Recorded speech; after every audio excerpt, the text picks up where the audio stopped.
નમસ્કાર વિદ્યાર્થી મિત્રો, આગળના લેક્ચરમાં આપણે ગ્લુકોઝના બંધારણ વિશે અભ્યાસ કરેલો. આજે આપણે ગ્લુકોઝના ચક્રીય બંધારણ વિશે અભ્યાસ કરીશું. તો ગ્લુકોઝનું જે બંધારણ આપણે આગળ ઉપર ભણી ગયા, જે ફિશર નામના વૈજ્ઞાનિકે આપેલું, એમ અહીંયા શોર્ટમાં દર્શાવેલું છે.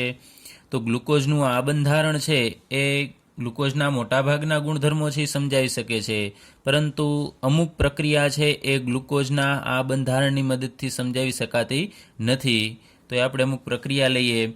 જેમ કે આલ્ડીહાઇડ સમૂહ ગ્લુકોઝની અંદર હાજર છે, છતાં પણ ગ્લુકોઝ સ્કીફ કસોટી આપતું નથી. જો આલ્ડીહાઇડ સમૂહ કોઈ સંયોજનની અંદર હાજર હોય તો એ સ્કીફ કસોટી આપવું જોઈએ, એટલે એ સ્કીફ પ્રક્રિયક સાથે જાંબલી રંગ આપે, પરંતુ ગ્લુકોઝ છે એ સ્કીફના પ્રક્રિયક સાથે જાંબલી રંગ આપતો નથી. આ ઉપરાંત તે સોડિયમ હાઇડ્રોજન સલ્ફાઇડ એટલે કે NaHSO3 સાથે હાઇડ્રોજન સલ્ફાઇડ યોગશીલ નિપજ પણ બનાવતું નથી. જો મુક્ત CHO સમૂહ હાજર હોય તો એ NaHSO3 સાથે યોગશીલ પ્રક્રિયા કરશે. એ આપણે આગળ ઉપર અભ્યાસ કરી ગયા છીએ. NaHSO3 છે એ આ CHO ની અંદર એડ થઈ જશે અને હાઇડ્રોજન સલ્ફાઇડ બનાવે છે, તો એ પણ પ્રક્રિયા ગ્લુકોઝ છે આપતો નથી. તો અહીંયા આપણને આ ગ્લુકોઝના બંધારણ વિશે થોડી શંકા જશે. ત્યારબાદ બીજી પ્રક્રિયા કે ગ્લુકોઝનું પેન્ટા એસિટેટ સંયોજન, જે આપણે આગળ ઉપર ભણી ગયા છીએ કે ગ્લુકોઝ છે એ એસિટિક એનહાઇડ્રેટ સાથે પ્રક્રિયા કરી અને એસિટિલેશન વડે પેન્ટા એસિટેટ સંયોજન બનાવે છે, જેની મદદથી આપણે સાબિત કર્યું હતું કે ગ્લુકોઝની અંદર 5 હાઇડ્રોક્સિલ સમૂહ હાજર છે. તો એ ગ્લુકોઝનું પેન્ટા એસિટેટ સંયોજન છે એ હાઇડ્રોક્સિલ એમાઇન NH2OH સાથે પ્રક્રિયા કરતું નથી, જે મુક્ત CHO સમૂહની ગેરહાજરી સૂચવે છે. જો મુક્ત CHO સમૂહ આ રીતે ફ્રી મુક્ત CHO સમૂહ હાજર હશે તો એ હાઇડ્રોક્સિલ એમાઇન સાથે પ્રક્રિયા કરી શકશે, પરંતુ પેન્ટા એસિટેટ સંયોજન છે એ પ્રક્રિયા કરતું નથી. આ ઉપરાંત બીજા CHO સમૂહની પ્રક્રિયા બીજી આપે છે. તમને ખ્યાલ છે આપણે આગળ ઉપર HCN સાથેની પ્રક્રિયા લીધેલી ને એમાંથી આપણને સાયનોહાઇડ્રીન નિપજ મળેલી. તો એ પ્રક્રિયા આપે છે, તો અમુક પ્રક્રિયા આપે છે ને અમુક પ્રક્રિયા આપતો નથી. તો અહીંયા આ પેન્ટા એસિટેટ સંયોજન સાથે આ પ્રક્રિયા થતી નથી, જે આપણને સૂચવે છે કે ગ્લુકોઝની અંદર CHO સમૂહ મુક્તપણે હાજર નથી. ત્યારબાદ ગ્લુકોઝ છે એ 2 જુદા જુદા સ્ફટિકીય સ્વરૂપે જોવા મળે છે. તો 2 પ્રકારના ગ્લુકોઝ છે જોવા મળે છે, એક આલ્ફા પ્રકારનો અને એક બીટા પ્રકારનો. એમ 2 પ્રકારના ગ્લુકોઝ છે જોવા મળે છે. તો આલ્ફા ગ્લુકોઝ છે કઈ રીતે મેળવવામાં આવે છે? તો ગ્લુકોઝનું દ્રાવણ હોય એને 303 કેલ્વિન તાપમાને સાંદ્ર બનાવવાનું, એટલે વધુ પ્રમાણમાં આપણે ગ્લુકોઝ નાખી અને એને સાંદ્ર બનાવી અને એનું સ્ફટિકીકરણ કરીશું તો આપણને આલ્ફા ગ્લુકોઝ મળશે, એટલે કે એનું આલ્ફા સ્વરૂપ મળશે. તો એ આલ્ફા ગ્લુકોઝ છે એનું ગલન બિંદુ 419 કેલ્વિન હશે. ઘન અવસ્થામાં જ ગ્લુકોઝ હોય છે અને ગ્લુકોઝના દ્રાવણને 371 કેલ્વિન તાપમાને જો સંતૃપ્ત જલીય દ્રાવણ બનાવી, સંતૃપ્ત જલીય દ્રાવણ એટલે પાણીની અંદર ગ્લુકોઝ ઓગાળતો જવાનો છે અને પછી એટલો ઓગાળવાનો કે વધુ ઓગળી શકે નહીં, એવા ગ્લુકોઝનું દ્રાવણ હશે ને આપણે સંતૃપ્ત જલીય દ્રાવણ કહેશું.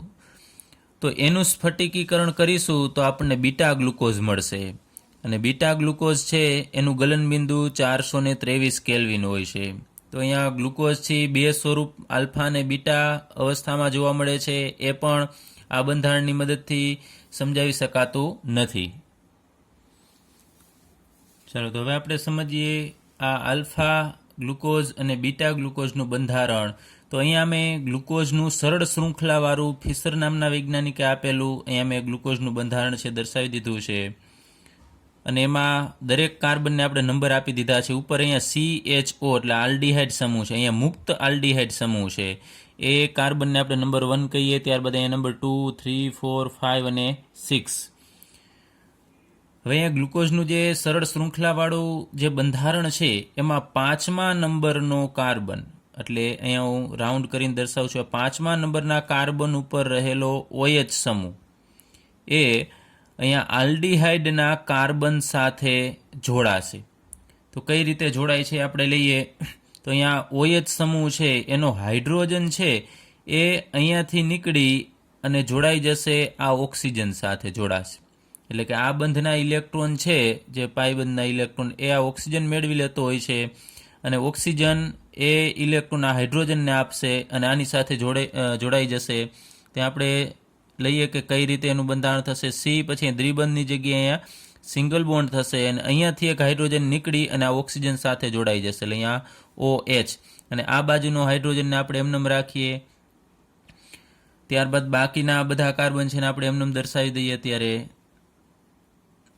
અહીંયા નીચે CH2OH આવશે,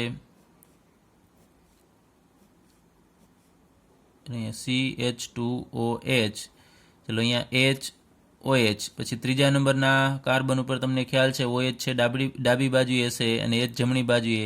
ત્યારબાદ અહીંયા HOH અને પાંચમા નંબરના કાર્બન ઉપર અહીંયા H તો ડાબી બાજુએ છે, પરંતુ અહીંયાથી OHમાંથી H નીકળી અને અહીંયા જતો રહેશે, તો માત્ર ઓક્સિજન વધશે. અહીંયા ઓક્સિજન, તો એ ઓક્સિજનને અત્યારે હું અહીંયા સેન્ટરમાં દર્શાવી દઉં છું. તો અહીંયા ઓક્સિજનની એક સંયોજકતા ઘટશે અને અહીંયા તમે જુઓ છો કાર્બનની એક સંયોજકતા ઘટે છે. કાર્બનને 3 જ બંધ છે, તો કાર્બન છે એ આ ઓક્સિજન સાથે જોડાશે. તો આપણે આ રીતે એને દર્શાવી દઈએ આમ કે કાર્બન, આલ્ડીહાઇડનો કાર્બન છે એ આ પાંચમા નંબરના કાર્બન ઉપર રહેલા ઓક્સિજન સાથે જોડાઈ જશે આમ. તો એનો મતલબ કે અહીંયા પહેલા નંબરનો કાર્બન અને પાંચમા નંબરનો કાર્બન એ ઓક્સિજન દ્વારા જોડાઈ જાય છે. ખાસ અહીંયા ધ્યાન આપજો, પહેલા નંબરનો અને પાંચમા નંબરનો કાર્બન એ ઓક્સિજન સાથે જોડાશે અને એનો હાઇડ્રોજન છે અહીંયા આલ્ડીહાઇડના ઓક્સિજન સાથે જોડાઈ અને OH બનાવે છે. ચલો અહીંયા ગ્લુકોઝ છે એ D+ ગ્લુકોઝ છે. એટલે એમાં તમે જુઓ છો કે અહીંયા અંતિમ કિરાલ કાર્બન અથવા અસમ કાર્બન ઉપર OH જમણી બાજુ એટલે D અને પ્લસ એટલે એ સમતલીય ધ્રુવીભૂત પ્રકાશનું જમણી બાજુએ કોણાવર્તન કરે છે. તો અહીંયા આ કાર્બન છે એને આપણે એનોમેરિક કાર્બન કહેશું. તો આ જે કાર્બન છે આલ્ડીહાઇડનો કાર્બન એ અહીંયા આપણે આ જગ્યાએ દર્શાવી દીધો છે અને નંબર 1 આપેલો છે. એટલે આને અત્યારે આપણે એનોમેરિક કાર્બન કહેશું, જે અહીંયા જોડાય છે એના પહેલાનો કાર્બન અહીંયા છે આ. તો આપણે જોવાનું છે કે અહીંયા OH સમૂહ કઈ બાજુએ છે. આ એનોમેરિક કાર્બન છે એની OH સમૂહ છે જમણી બાજુએ છે, તમે જોઈ શકો છો અહીંયા. તો જો આ એનોમેરિક કાર્બન સાથે OH જમણી બાજુએ જોડાયેલો હોય તો એ ગ્લુકોઝના સ્વરૂપને આપણે આલ્ફા સ્વરૂપ કહેશું, એટલે આલ્ફા ગ્લુકોઝ કહેશું. અને એ D+ જ છે એટલે આપણે લખીએ આલ્ફા D+ ગ્લુકોઝ. તો 303 કેલ્વિન તાપમાને સાંદ્ર બનાવીને સ્ફટિકીકરણ કરીશું તો OH સમૂહ છે એ જમણી બાજુએ જોડાય છે, જેને આપણે આલ્ફા સ્વરૂપ કહેશું. ચલો ત્યારબાદ આમાંથી આ બને છે, ત્યારબાદ ફરીથી આમાંથી આ પણ બનતું હોય છે, સંતુલનમાં હોય છે. અને હવે બીજી રીતે કે અહીંયા આપણે જોઈએ છે કે અહીંયા 5મા નંબરના OHનો હાઇડ્રોજન અહીંયા ઓક્સિજન સાથે જોડાઈને OH બનાવે છે, અહીંયા જમણી બાજુએ છે. તો સેમ એ OH માત્ર ડાબી બાજુએ પણ રહી શકે છે. તો જો OH ડાબી બાજુએ હોય તો H જમણી બાજુએ આવશે, તો આપણને આવું બંધારણ મળશે.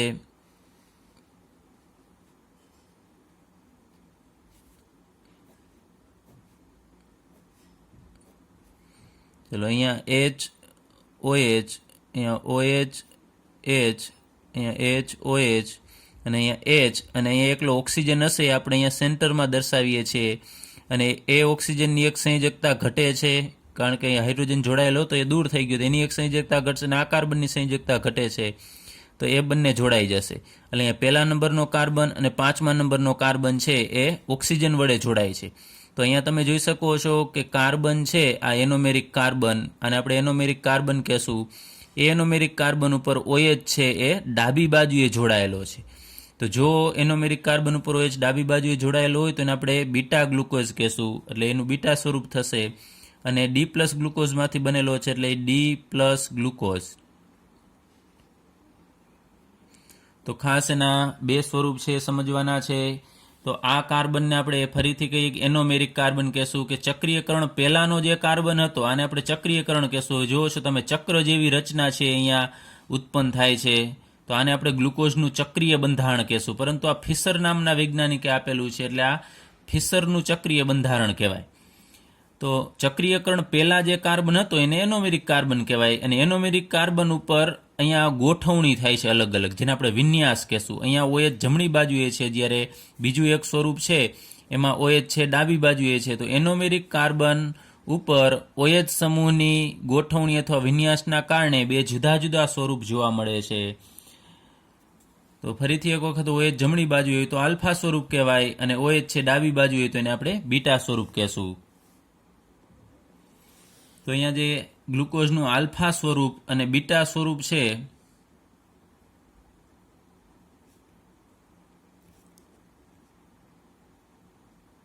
એને આપણે એનોમર્સ કહેશું. એકબીજાના સમઘટકો જેવા જ છે, પરંતુ અવકાશી ગોઠવણી એની અલગ અલગ છે. તો ખાસ યાદ રાખજો, એનોમર્સ કેને કહેવાય? તો એનોમેરિક કાર્બન ઉપર અહીંયા ગોઠવણી અલગ અલગ હોય, OH એકમાં જમણી બાજુ અને એકમાં ડાબી બાજુ હોય, તો એના કારણે જે બે જુદા જુદા સ્વરૂપ જોવા મળે છે એ જુદા જુદા સ્વરૂપને આપણે એનોમર્સ કહેશું. તો ગ્લુકોઝના બે એનોમર્સ છે, એક આલ્ફા ગ્લુકોઝ અને બીજો બીટા ગ્લુકોઝ. ચલો, ત્યારબાદ હાવર્થ નામના વૈજ્ઞાનિકે આ બીજી રીતે આ ગ્લુકોઝનું બંધારણ છે આપેલું છે, પાયરેન રિંગ ઉપરથી આપેલું છે. તો પાયરેન સંયોજન છે એનું બંધારણ મેં અહીંયા દર્શાવી દીધું છે. એમાં 5 કાર્બન છે, તમે જોઈ શકો છો અહીંયા. આ 1 કાર્બન, આ 2, અહીંયા 3, 4 અને 5 કાર્બન અને 1 ઓક્સિજન છે. એમ કુલ 6 સભ્યોવાળું આ ચક્ર છે. એમાં 1 ઓક્સિજન છે અને 5 કાર્બન છે. તો ગ્લુકોઝનું પણ આપણે એવું બંધારણ દર્શાવીશું. આના ઉપરથી, પાયરેન ઉપરથી ગ્લુકોઝનું એને મળતું બંધારણ છે, તો એ બંધારણને આપણે પાયરેનોઝ બંધારણ કહેશું.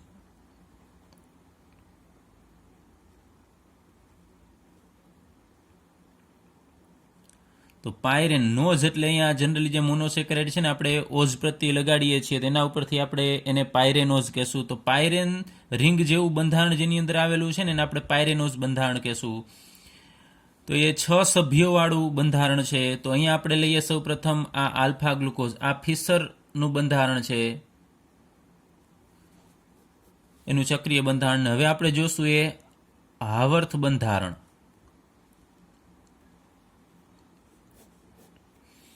તો એ બંધારણ આપણે કઈ રીતે દર્શાવવું? તો અહીંયા જે પાયરેન રિંગ છે એ મુજબ આમાંથી રિંગ બનાવવાની છે. તમે જુઓ છો કે અહીંયા પહેલા નંબરનો કાર્બન અને 5મા નંબરનો કાર્બન એ ઓક્સિજન સાથે જોડાયેલો છે.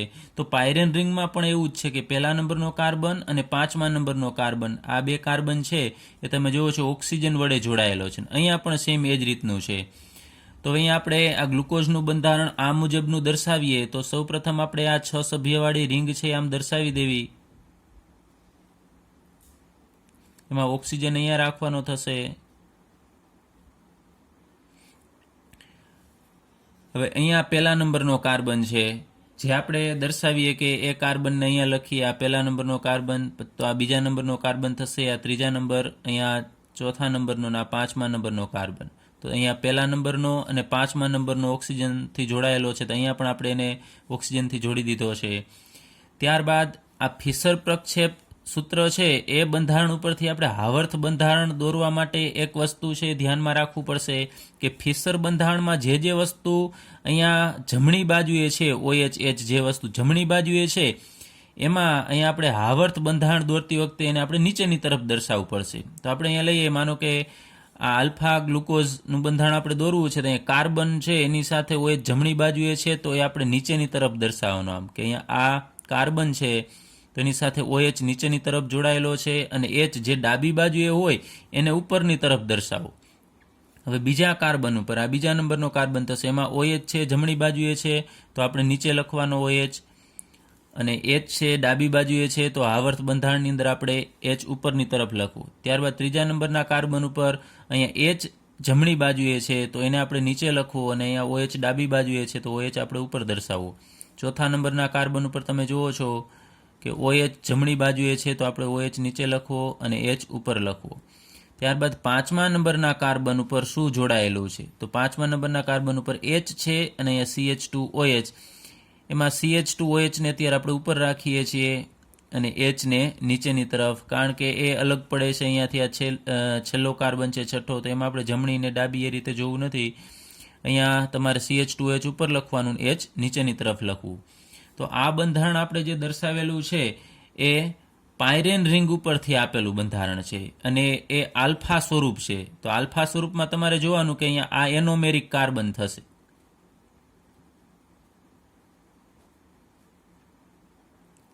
તો હાવર્થ બંધારણની અંદર જો એનોમેરિક કાર્બન ઉપર OH સમૂહ નીચેની તરફ હોય, તમે જુઓ છો અહીંયા OH નીચેની તરફ છે, તો આપણે એને આલ્ફા ગ્લુકોઝ કહેશું.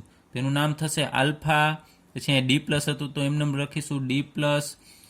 ત્યારબાદ ગ્લુકોઝનું બંધારણ છે એટલે આપણે લખીશું માત્ર ગ્લુકો.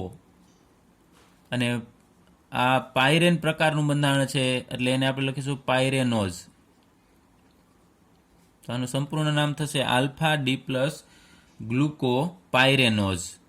ચાલો, એ જ રીતે આપણે બીટાનું બંધારણ દર્શાવવું હોય તો માત્ર તફાવત અહીંયા જ આવે છે કે કાર્બન છે આ બંનેમાં તમે જુઓ છો કે અહીંયા કાર્બન સાથે OH છે ડાબી બાજુએ છે, તો અહીંયા ડાબી બાજુ ન હોય એ ઉપર દર્શાવવો પડશે આ બીટા પ્રકારના બંધારણની અંદર. તો આપણે એ બીટા સ્વરૂપ દર્શાવીએ હાવર્થ બંધારણ મુજબ. તો આ રીતે 6 સભ્યવાળી રિંગ દર્શાવી, 5 કાર્બન હશે ને 1 ઓક્સિજન હશે.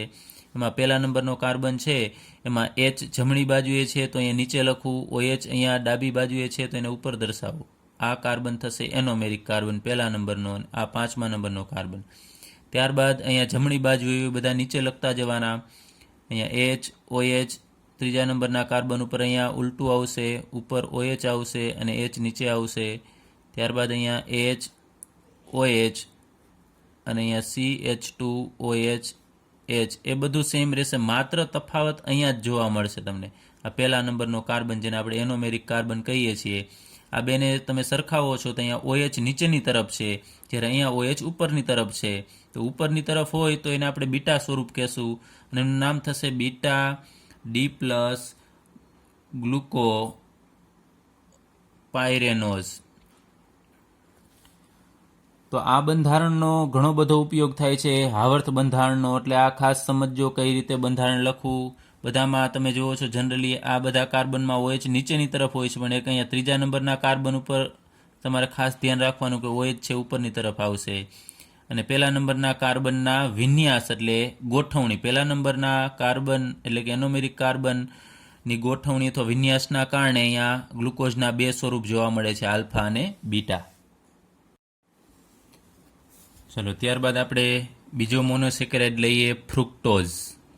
તો ફ્રુક્ટોઝ છે એ કીટોહેક્સોઝ પ્રકારનો મોનોસેકેરાઇડ છે. તો કીટોહેક્સોઝ શા માટે નામ આપવામાં આવેલું એ આપણે આગળ ઉપર અભ્યાસ કરી ગયા છીએ કે આ મોનોસેકેરાઇડની અંદર કીટોન સમૂહ છે, એટલા માટે આપણે કીટો આગળ લખીએ છીએ, અને હેક્સોઝ એટલે 6 કાર્બનવાળો આ મોનોસેકેરાઇડ છે. તો અહીંયા આપણે ગ્લુકોઝનું બંધારણ દર્શાવી દીધું છે, એમાં 6 કાર્બન છે અને અહીંયા કીટોન ક્રિયાશીલ સમૂહ છે.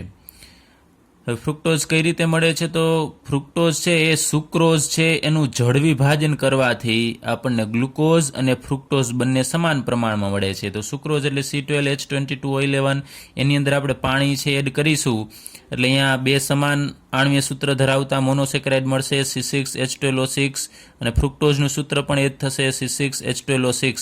બંનેના બંધારણ અલગ છે. ગ્લુકોઝની અંદર આપણે ભણી ગયા કે આલ્ડીહાઇડ ક્રિયાશીલ સમૂહ હોય છે, જ્યારે અહીંયા ફ્રુક્ટોઝની અંદર કીટોન હોય છે. તો એ જળ વિભાજનથી આપણને મળે છે સુક્રોઝના.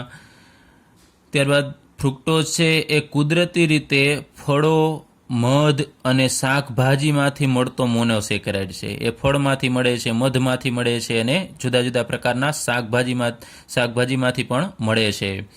હવે જો આપણી પાસે ફ્રુક્ટોઝ છે શુદ્ધ સ્વરૂપમાં હોય, એટલે માત્ર ફ્રુક્ટોઝ જ હોય અને આપણે એનું શુદ્ધ સ્વરૂપ કહેશું, તો ફ્રુક્ટોઝનું શુદ્ધ સ્વરૂપ છે એ ગળપણ આપનાર પદાર્થ તરીકે ઉપયોગી છે, એટલે કે સ્વાદે ગળપણ ધરાવતું હશે ફ્રુક્ટોઝ. હવે આપણે ફ્રુક્ટોઝના બંધારણ વિશે અભ્યાસ કરીએ તો અહીંયા મેં ફ્રુક્ટોઝનું બંધારણ છે દર્શાવી દીધું છે. એનું આણ્વીય સૂત્ર શું હશે આપણે લખીએ. તો ફ્રુક્ટોઝનું આણ્વીય સૂત્ર મેં અહીંયા દર્શાવી દીધું છે, C6H12O6. આની અંદર તમે ગણશો તો 6 કાર્બન, 12 હાઇડ્રોજન અને 6 ઓક્સિજન હશે. તો એમાં ઉપર CH2OH અને બીજા નંબરના કાર્બન ઉપર અહીંયા કીટોન સમૂહ આવેલો હશે, અને બાકી બધું જે બંધારણ છે એ ગ્લુકોઝ જેવું જ છે, માત્ર તફાવત અહીંયા છે કે બીજા નંબરના કાર્બન ઉપર કીટોન છે, જ્યારે ગ્લુકોઝમાં પહેલા નંબરના કાર્બન ઉપર આલ્ડીહાઇડ હતો. તો ત્યારબાદ હવે આપણે ફ્રુક્ટોઝનું બંધારણ લઈએ. એના પહેલાં એક જોઈ લઈએ કે ગ્લુકોઝ છે એ ડી શ્રેણી ધરાવે છે, એટલે કે ડી પ્રકારનો વિન્યાસ ધરાવે છે, અને અહીંયા માઇનસ નિશાની દર્શાવેલી છે એનો મતલબ કે વામ ભ્રમણીય છે.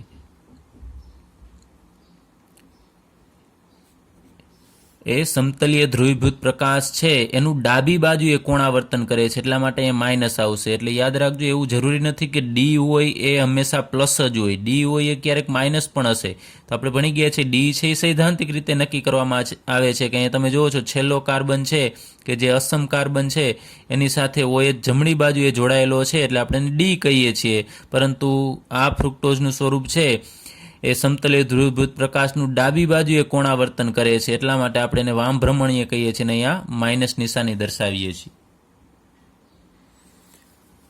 ચાલો હવે આપણે ફ્રુક્ટોઝનું બંધારણ લઈએ, જે અહીં મેં દર્શાવી દીધું છે. અને ગ્લુકોઝની જેમ જ આમાં પણ બે સ્વરૂપ છે જોવા મળે છે, આલ્ફા અને બીટા. અને કઈ રીતે બને છે આપણે જોઈએ. તો અહીંયા ગ્લુકોઝનું બંધારણ છે, એમાં આપણે બધા ફ્રુક્ટોઝનું બંધારણ છે, એમાં બધા કાર્બનને આપણે નંબર આપી દીધા છે. એમાં બીજા નંબરના કાર્બન ઉપર કીટોન સમૂહ છે. તો અહીંયા બીજા નંબરના કાર્બન ઉપર રહેલો ઓક્સિજન અને પાંચમા નંબરના કાર્બન ઉપર જે OH છે એનો હાઇડ્રોજન અહીંયાથી નીકળી અને આ કીટોનના ઓક્સિજન સાથે જોડાશે. ત્યાં આપણે ગ્લુકોઝમાં જોયેલું કે પહેલા નંબરના કાર્બન ઉપર જે આલ્ડીહાઇડ હતો એનો ઓક્સિજન છે અહીંયા જોડાતો હતો, જ્યારે અહીંયા કીટોન એટલે કે કાર્બોનિલ સમૂહ છે એનો ઓક્સિજન છે આ પાંચમા નંબરના OH સાથે જોડાશે. તો અહીંયાથી H નીકળી અને આ જગ્યાએ જશે, તો અહીંયા OH બનશે. કાર્બન અને ઓક્સિજન વચ્ચેનો જે દ્વિબંધ છે એ તૂટી અને ત્યાં સિંગલ બોન્ડ આવશે, એટલે અહીંયા OH આપણે લખીએ. અને આ CH2OH છે એને આપણે આમ ડાબી બાજુએ લખીએ, CH2OH. ચલો, આ કાર્બન પહેલા નંબરનો છે, પછી કીટોનવાળો કાર્બન અહીંયા બીજા નંબરનો થશે, અને બાકીના કાર્બન છે ને આપણે આ રીતે દર્શાવી દઈએ. અને છેલ્લે અહીંયા CH2OH. ચલો, અહીંયા કોઈ ફેરફાર થતો નથી. અહીંયા OH, H, ત્યારબાદ અહીંયા H, OH, અને પાંચમા નંબરનો આ જે કાર્બન છે ત્યાં OH છે એનો હાઇડ્રોજન અહીંયા જતો રહેશે, એટલે ઓક્સિજન જ વધશે. ઓક્સિજનને આપણે આના સેન્ટરમાં દર્શાવીએ કે અહીંયા ઓક્સિજન છે એની એક સંયોજકતાથી આ કાર્બન સાથે જોડાયેલો છે અને બીજી સંયોજકતાથી આ એનોમેરિક કાર્બન સાથે જોડાશે. તો અહીંયા કાર્બનની સંયોજકતા પણ પૂર્ણ થવી જોઈએ. તો અહીંયા જોવો છો તમે 1, 2, 3 અને 4 બંધ બનાવે છે, એટલે એની સંયોજકતા પૂર્ણ થશે અને ઓક્સિજનની સંયોજકતા પણ અહીંયા પૂર્ણ થઈ જાય છે. તો અહીંયા આ કાર્બન છે ને એને આપણે એનોમેરિક કાર્બન કહેશું. અને ફ્રુક્ટોઝનું જે બંધારણ છે એમાં એનોમેરિક કાર્બન છે એ અત્યારે કેમ આ સ્વરૂપમાં તમે જુઓ છો, અહીંયા છે એનોમેરિક કાર્બન. તો અહીંયા એનોમેરિક કાર્બન ઉપર OH કઈ બાજુએ છે એ જોવાનું છે. આ CH2OH સમૂહ નહીં, માત્ર આ OH સમૂહ એ જમણી બાજુએ છે. તો આ ફ્રુક્ટોઝને આપણે આલ્ફા ફ્રુક્ટોઝ કહેશું. અને એનું અહીંયા આપણે બંધારણ લખ્યું તો આમ એનું નામ લખ્યું તો લખી શકાય D- ફ્રુક્ટોઝ.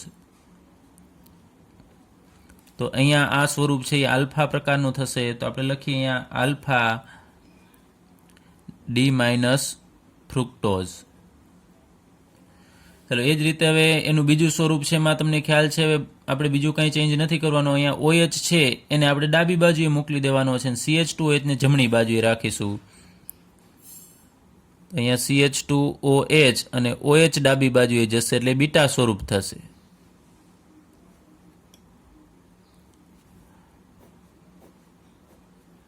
ચલો, અહીંયા OH, H, અહીંયા H, OH અને અહીંયા H અને ઓક્સિજન છે અહીંયા સેન્ટરમાં દર્શાવી અને એને આ બીજા નંબરનો કાર્બન છે જે એનોમેરિક એની સાથે જોડી દેવાનો છે. તો અહીંયા OH છે એ ડાબી બાજુએ છે, તો આને આપણે બીટા D- ફ્રુક્ટોઝ કહેશું.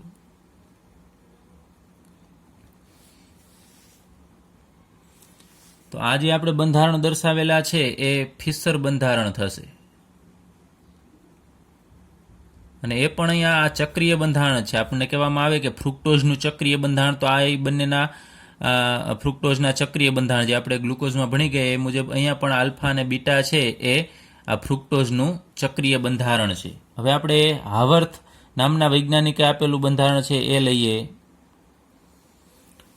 ચલો, હવે હાવર્થ બંધારણ લઈએ. એમાં અહીંયા આપણે આગળ ઉપર જેમ ગ્લુકોઝમાં જે પાયરેન રિંગ જોયેલી એ રીતે અહીંયા એક રિંગ છે, એ રિંગને આપણે ફ્યુરાન રિંગ કહેશું. એમાં 5 સભ્ય છે ટોટલી, એમાં 4 કાર્બન છે અને 1 ઓક્સિજન છે. તો આ બંધારણ છે એ 5 સભ્યવાળું બંધારણ, એમાં 1 ઓક્સિજન અને 4 કાર્બન. તો મોનોસેકેરાઇડનું જો આવું બંધારણ હોય કે એની અંદર 5 સભ્ય હોય અને 1 ઓક્સિજન હોય અને 4 કાર્બન હોય, તો એ બંધારણને આપણે ફ્યુરાનોઝ બંધારણ કહેશું, કેમ કે એની અંદર ફ્યુરાન રિંગ છે અને ઓઝ એટલે એ આપણે મોનોસેકેરાઇડ છે, કાર્બોહાઈડ્રેટ છે એનો પ્રત્યય એ આપણે દર્શાવેલો છે. તો આના ઉપરથી આપણે આલ્ફા અને બીટા ફ્રુક્ટોઝના બંધારણ છે એ દોરીએ. તો અહીંયા તમે જુઓ છો કે બીજા નંબરનો કાર્બન છે એ અને 5મા નંબરનો કાર્બન એ જોડાયેલો છે. ખાસ અહીંયા ધ્યાન આપજો, અહીંયા બીજા નંબરનો અને 5મા નંબરનો કાર્બન છે જોડાયેલો છે. તો અહીંયા આપણે દર્શાવીએ એનું બંધારણ. એમાં અહીંયા ઓક્સિજન છે એને આપણે સેન્ટરમાં રાખીએ અને આ મુજબ જ આપણે રિંગ દર્શાવીએ.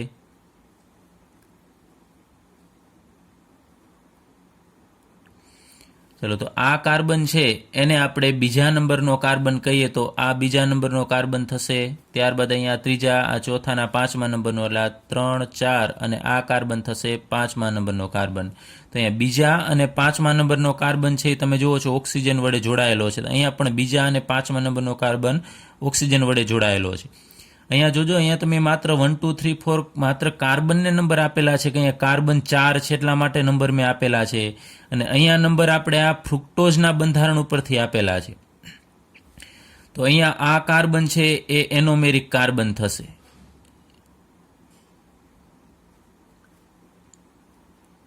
તેમાં પણ આપણે કીધું એમ કે ફિશર બંધારણમાં OH જમણી બાજુએ હોય તો આમાં નીચેની તરફ દર્શાવો, OH નીચેની તરફ અને ડાબી બાજુએ છે ઉપરની તરફ. તો ડાબી બાજુએ CH2OH છે, આ પહેલા નંબરનો કાર્બન, આ બીજા નંબરનો, બીજા નંબરના કાર્બન ઉપર અહીંયા OH છે નીચેની તરફ છે. ત્યારબાદ અહીંયા ત્રીજા નંબરના કાર્બન છે એમાં H જમણી બાજુએ તો નીચેની તરફ દર્શાવો અને OH ડાબી બાજુએ છે તો આપણે ઉપરની તરફ દર્શાવો. અહીંયા ચોથા નંબરના કાર્બન ઉપર OH નીચેની તરફ, H ઉપરની તરફ. ત્યારબાદ 5મા નંબરના કાર્બન ઉપર અહીંયા H છે ને આપણે નીચે રાખીશું અને આ CH2OH તમે જુઓ છો 5મા નંબરના કાર્બન ઉપર અહીંયા H અને CH2OH છે, એમાં CH2OH ને આપણે આમ ઉપર દર્શાવીશું. અને બીજો અને 5મો કાર્બન છે એ ઓક્સિજન વડે જોડાયેલા છે, જે અહીંયા પણ જોડાયેલા હતા. તો અહીંયા આ કાર્બન એનોમેરિક છે, એમાં જો OH સમૂહ છે નીચેની તરફ હોય તો આપણે એને આલ્ફા કહેશું.